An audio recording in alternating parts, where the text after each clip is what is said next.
അവർ തമ്മിൽ കൂട്ടായി എന്നെ പഠിപ്പിക്കാൻ വെറുതെ പറഞ്ഞതാ. മാധവൻ ഇപ്പൊ കൊല്ലും കാണാൻ വരുന്ന എന്ന് പറയുന്ന പദ്ധതി പോലെയല്ല ഇവിടെ. വീട് കഴിഞ്ഞതിന് ശേഷം നമ്മൾ വീടിന് അവിടെ പ്രാണപ്രതിഷ്ഠയല്ല, അവിടെ വാസ്തുപുരുഷനാണ്. വാസ്തുപുരുഷനെ തൃപ്തിപ്പെടുത്തുന്ന രീതിയിലുള്ള അവിടെ ശ്രീത്ത് പറഞ്ഞ പോലെ ഞങ്ങള് ആരെയും കോട്ട് ചെയ്തല്ലോ നിലപാടെടുത്തത്. ഞങ്ങൾ ഞങ്ങളുടെ നിലപാട് ആദ്യം പ്രഖ്യാപിച്ചു. ആണോ? ഭയങ്കര. ഞാനൊരു തീരുമാനം എടുത്താൽ അതിന് മാറ്റം ഉണ്ടാവില്ലെന്ന് എനിക്കറിയാമല്ലോ. അപ്പോ സാറ് തീരുമാനിച്ചു കഴിഞ്ഞു. അതെ. ഇപ്പൊ ക്ഷേത്രങ്ങളിൽ മാംസം നിവേദിക്കുന്ന ക്ഷേത്രങ്ങളില്ലേ, അപ്പൊ മാംസം ക്ഷേത്രത്തിൽ കയറ്റുമെന്നൊക്കെയാണ് ശ്രീ പണിക്കർ ചോദിക്കുന്നത്. ഒരു ക്ഷേത്രത്തിൽ നീണ്ടു നിവർന്ന് കിടക്കുന്ന ഒരു ക്ഷേത്രത്തെ സങ്കല്പിക്കുന്നു. എന്താണ് ഒറ്റ ചോദ്യം? അല്ല, ശിവേട്ടൻ പണ്ടറ ബുദ്ധിക്കാരനല്ലേ? ഞാൻ ചോദ്യം അങ്ങോട്ട് ചോദിച്ചോട്ടെ. ശ്രീ രാജേഷ്, താങ്കൾ ഈ പറയുന്ന പോലെ ഐഡിയലായിട്ട് എല്ലാ പണികളും പൂർത്തിയായതിനു ശേഷം പ്രാണപ്രതിഷ്ഠ നടത്തിയിരിക്കുന്ന ഒറ്റ ക്ഷേത്രത്തിന്റെ പേര് പറയോ? ഒരെണ്ണം. അത് ഉത്തരം പറ. അത് നീ ഇപ്പൊ ചോദിച്ചതേ ഒരു ആദ്യം ഊള ആൻസറാ. ഇന്ത്യയിൽ എത്രത്തോളം 10,000-കണക്കിന് ക്ഷേത്രങ്ങളുണ്ട്. എല്ലാ പണിയും പൂർത്തിയായതിനു ശേഷം പ്രാണപ്രതിഷ്ഠ നടത്തിയിരിക്കുന്ന ഒറ്റ ഹൈന്ദവ ക്ഷേത്രത്തിന്റെ പേര് ഈ ചർച്ചയിൽ താങ്കൾക്ക് പറയാൻ കഴിയുമോ? എനിക്കറിയില്ല. ക്ഷേത്രത്തിന്റെ ഗർഭഗൃഹത്തിന്റെ അടക്കമുള്ള പണി പൂർത്തിയാകാതെ ഇപ്പൊ അമ്പലത്തിന്റെ പണി, ഇപ്പൊ പത്മനാഭസ്വാമി ക്ഷേത്രത്തിൽ അടക്കം ക്ഷേത്രത്തിന്റെ ഗോപുരങ്ങൾ, ചുറ്റമ്പലങ്ങൾ വീണ്ടും പണി എല്ലാ ക്ഷേത്രങ്ങളും എല്ലാ ക്ഷേത്രങ്ങളും ആ ക്ഷേത്രത്തിന്റെ പണി പൂർത്തിയാകാതെ, അല്ലെങ്കിൽ ആ ക്ഷേത്രത്തിന്റെ അതല്ല ഉദ്ദേശം. ഞാൻ മാറി പിന്നെ ചൂടാണ്ട് എ സി ഒന്നും ഇല്ല. അത് ഇന്ത്യയിലെ ഏത് ക്ഷേത്രം എടുത്താൽ പത്മനാഭസ്വാമി ക്ഷേത്രത്തിന്റെ താങ്കൾ പറഞ്ഞത് ഈ ക്ഷേത്രത്തിന്റെ ചുറ്റുമതിലിനെ കുറിച്ചോ ഗോപുരങ്ങളെ കുറിച്ചോ അല്ല. അത്തരം ക്ഷേത്രങ്ങളിൽ പുതിയ വികസന പ്രവർത്തനങ്ങൾ നടക്കാറുണ്ട്. അതൊക്കെ ഉണ്ട്. പക്ഷെ ക്ഷേത്രത്തിന്റെ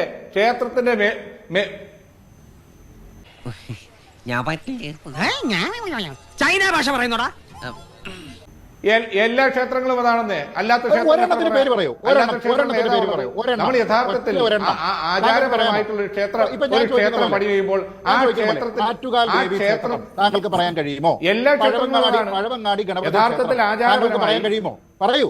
അതിന് താക്കോൽ എന്റെ കയ്യിലില്ലല്ല. രാജേഷ്, എത്രയോ അമ്പലങ്ങളുണ്ട് നമ്മുടെ നാട്ടിൽ. ശബരിമല അയ്യപ്പന്റെ പറയുന്നു. ഈ ക്ഷേത്രത്തിലെ പുതുക്കിപ്പണിയിൽ നടക്കും. ഒരു പുതുക്കിപ്പണിയിലല്ല ഞാൻ ചോദിച്ചത്. പിന്നെ നിന്നോട് ഇത്ര നേരം പറഞ്ഞോണ്ടിരുന്നത് എന്താടാ? പ്രാണപ്രതിഷ്ഠ പുതുക്കി എല്ലാ ക്ഷേത്രവും അല്ലേ? പ്രാണപ്രതിഷ്ഠ താങ്കൾക്ക് തെളിവുണ്ടോ? പഴവങ്ങാടി ഗണപതി ക്ഷേത്രം പകുതി പണി പൂർത്തിയാക്കിയിട്ടാണ് പ്രതിഷ്ഠ നടത്തിയത് താങ്കൾക്ക് പറയാൻ താങ്കൾ പറയുന്നത്? രണ്ടും ഒന്നല്ലേ എന്റെ പിള്ളേർ? അല്ല, ഒന്നല്ല. പൂർത്തിയായ ശേഷം പ്രാണപ്രതിഷ്ഠ നടത്തിയിട്ടുള്ളത് പഴവങ്ങാടി ഗണപതി ക്ഷേത്രം പകുതി പണി പൂർത്തിയാക്കിയിട്ട് താങ്കളോട് ആരാ പറഞ്ഞു ശ്രീത്തെ? അല്ല, ഇത് ഇത്തരം വാദങ്ങൾ ഉയർത്തല്ലേ? ഞാൻ എങ്ങനെ പറഞ്ഞോടാ? ഏത് ക്ഷേത്രമാണ് മേൽക്കൂരയില്ലാതെ പ്രതിഷ്ഠ നടത്തിയിട്ടുള്ള ഏത് ക്ഷേത്രമാണോ? ഏത് ക്ഷേത്രമാണ്? ഗണപതി ക്ഷേത്രത്തിലെ വിഗ്രഹം ആരാ പ്രതിഷ്ഠിച്ചതെന്നും എങ്ങനെയാ പ്രതിഷ്ഠിച്ചതെന്നും താങ്കൾക്ക് അറിയോ? അറിയോ? ആ വിഗ്രഹം എവിടുന്നാ കിട്ടിയെന്നറിയോ? അവിടെ ക്ഷേത്രം പണി പൂർത്തിയാക്കാതെയാണോ ഗണപതി ക്ഷേത്രം നടത്തിയത്? അല്ലെങ്കിൽ ശ്രീപത്മനാഭസ്വാമി ക്ഷേത്രം പണി പൂർത്തിയാക്കാതെ പ്രതിഷ്ഠ നടത്തുകയാണോ? ആരാണ് പ്രതിഷ്ഠിച്ചത്? അല്ല, ആരാണ് പ്രതിഷ്ഠിച്ചത്? ആർക്കാണ് ആ വിഗ്രഹം കിട്ടിയത്? ആരായിരുന്നു എന്റെ കസ്റ്റോഡിയൻ? അല്ല, എനിക്കറിയില്ല. എനിക്ക് ആ ക്ഷേത്രത്തിന്റെ പൂർണ്ണമായി എവിടെയാണ് വിഗ്രഹം ഒന്ന് അന്വേഷിച്ച് നോക്കൂ. അല്ല, ഞാനിപ്പോ എല്ലാ ക്ഷേത്രത്തിന്റെയും എന്ത് തേങ്ങയാണ് പറയുന്നേ? എനിക്കൊന്നും മനസ്സിലാവുന്നില്ലല്ലോ. ചരിത്രം ഒന്ന് നോക്കൂ. അപ്പൊ താങ്കൾക്ക് അറിയാം ഇത് പൂർത്തിയാക്കിയതിന് ശേഷമാണോ അവിടെ പ്രാണപ്രതിഷ്ഠ നടത്തിയെന്ന്. ഞാൻ ചോദിച്ച ചോദ്യം നിസ്സാരമാണ്. താങ്കൾ ഈ പുനഃപ്രതിഷ്ഠയും അല്ലെങ്കിൽ ഈ ക്ഷേത്രത്തിന്റെ നവീകരണം ഒക്കെ മാറ്റിവെക്കൂ. കോൺഗ്രസ് പറയുന്നത് പോലെ ക്ഷേത്ര പദ്ധതി പൂർത്തിയാക്കിയതിനു ശേഷം പ്രാണപ്രതിഷ്ഠ നടത്തിയിരിക്കുന്ന ഒരു ക്ഷേത്രത്തിന്റെ പേര് പറയൂ. ഈ ചർച്ച തീരുന്നതിന് മുമ്പ് ഒറ്റ ഒരെണ്ണം പറഞ്ഞാൽ മതി.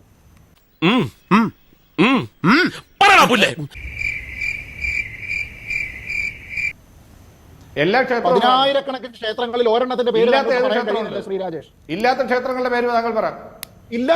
തെറ്റാണ്. അങ്ങനെ പറയുന്നത് ഇല്ല, ഞാൻ പറഞ്ഞു. ഒരു ഈ ക്ഷേത്രത്തിന്റെ ചർച്ചയിൽ ഞാൻ അഞ്ച് ക്ഷേത്രങ്ങളുടെ പേര് ദേവഗ്രഹത്തിന്റെ ആ പറഞ്ഞു. ശരീരം ഇല്ല. പൂർത്തിയാക്കാതെ വിഗ്രഹം പ്രതിഷ്ഠിക്കാറില്ല. രാജേഷ്, 5 മഹാക്ഷേത്രങ്ങളുടെ പേര്. പിന്നെ എന്തുകൊണ്ടാണ് ഈ ചർച്ചയിൽ ഒരു ഇത് സെക്കൻഡ് നിങ്ങൾ പലപ്പോഴും രാജേഷ് എടാ കഴുത താക്കോൽ എവിടെ നിനക്ക് അറിയില്ലേ നിങ്ങൾ എന്തുകൊണ്ടാണ് ആചാര്യന്മാരെ ബോധ്യപ്പെടുത്താൻ കഴിയാത്തത്? ഞാൻ പറഞ്ഞു. എന്തുകൊണ്ടാണ് പത്മനാഭസ്വാമി ക്ഷേത്രം. ഇത്തരം കാര്യങ്ങളുള്ള ആചാര്യന്മാരെ 4 ശങ്കരാചാര്യന്മാർ എന്തുകൊണ്ട് എതിർക്കുന്നു? അത് ചോദിച്ചാൽ പറയും എല്ലാം നിങ്ങൾ ശങ്കരാചാര്യർ പറയുന്നത് ശരിയാണെന്ന് പറയും. രാജേഷ്, 1 തിരുവനന്തപുരത്ത് താങ്കളുടെ വീടിനടുത്തുള്ള പത്മനാഭസ്വാമി ക്ഷേത്രം, 2 ശ്രീരംഗത്തുള്ള രംഗനാഥ സ്വാമി ക്ഷേത്രം, 3 തമിഴ്നാട്ടിലുള്ള ബൃഹദീശ്വര ക്ഷേത്രം, 4 ഖജുരാഹോയിലുള്ള മതങ്കേശ്വര ക്ഷേത്രം, 5 ഭുവനേശ്വറിലുള്ള ഭാസ്കരേശ്വര ക്ഷേത്രം. ഈ 5 മഹാക്ഷേത്രങ്ങളുടെ ഉദാഹരണം ഞാൻ പറഞ്ഞു. നമ്മുടെ നാട്ടിലുള്ള ലോക്കാലിറ്റിയിലുള്ള എല്ലാ ക്ഷേത്രങ്ങളും പൂർണ്ണമായ പദ്ധതി കഴിഞ്ഞതിന് ശേഷമല്ല പ്രാണപ്രതിഷ്ഠ, ബാലാലയം പൂർത്തിയായതിനു ശേഷമാണ്. ഇങ്ങനെയുള്ള സന്ദർഭങ്ങളിലാണ് നമ്മൾ സ്വയം നിയന്ത്രിക്കേണ്ടത്. Self control. ഓഹോ, നീ സ്വയം നിയന്ത്രിച്ചു നിന്നതല്ലേ? ഇങ്ങനെ മിണ്ടാൻ പറ്റാതെ നിൽക്കുന്നതിന് ഞങ്ങളുടെ നാട്ടിൽ എന്താ പറയാന്നറിയോ? അണ്ണാക്കിലെ പിരിവെട്ടി. ഈ പ്രശ്നമാണ് ശ്രീ രാജേഷ് കോൺഗ്രസിന് അടിസ്ഥാനപരമാണ്.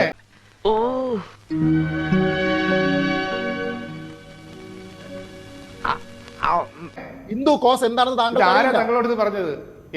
ഞാനാ പറഞ്ഞത്. തെരഞ്ഞെടുപ്പ് വർഷമാണ്,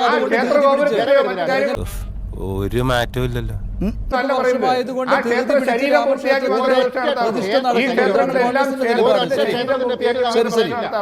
ഇപ്പൊ താക്കോൽ അവിടെ ഉണ്ട്. അവിടെ വെച്ചേക്ക്, അവിടെ ഇരിക്കട്ടെ, അവിടെ ഇരിക്കട്ടെ, അവിടെ വെച്ചേക്ക്, അവിടെ വെച്ച്.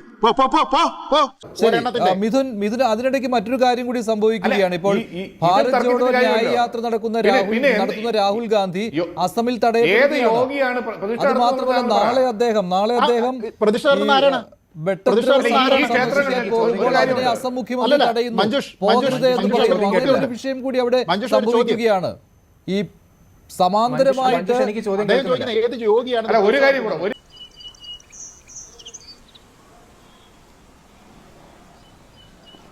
എന്തോന്നാടോ ഇത്? എവിടെ നിന്ന് കിട്ടിയോടോ ഈ ഉണ്ടാക്കണേ? ഗണേശ്വര ശാസ്ത്രി ദീക്ഷിത് എന്ന് പറയുന്ന ആളാണ് ഇതിന്റെ പ്രധാനപ്പെട്ട അല്ല, ഇവിടെ പത്മനാഭസ്വാമി ക്ഷേത്രത്തിൽ പ്രതിഷ്ഠ നടത്തിയത് രാജാവായിരുന്നോ? ശ്രീജിത്ത് ഏതെങ്കിലും രാജാവായിരുന്നു? ഏതെങ്കിലും മുഖ്യമന്ത്രിയായിരുന്നു? ഇവിടെയുള്ള ക്ഷേത്രത്തിൽ പ്രതിഷ്ഠ നടത്തിയിട്ടുള്ളത് പത്മനാഭസ്വാമി ക്ഷേത്രത്തിൽ പ്രതിഷ്ഠ നടത്തിയിട്ടുള്ളത് ഏത് രാജാവാണോ? തന്ത്രിയാണ് പ്രതിഷ്ഠ നടത്തിയിട്ടുള്ളത്? ഏതെങ്കിലും ഭരണാധികാരി ശ്രീരാമന്റെ പ്രതിമയല്ല അനാച്ഛാദനം ചെയ്യുന്നത്? താങ്കൾ പറയുന്ന പോലെ നിങ്ങൾക്ക് വിശ്വാസവുമായി യാതൊരു, നിങ്ങൾ രാഷ്ട്രീയം മാത്രമാണ് പറയുന്നത്. നിങ്ങൾക്ക് വിശ്വാസവുമായി അടിസ്ഥാനപരമായ വിശ്വാസങ്ങൾ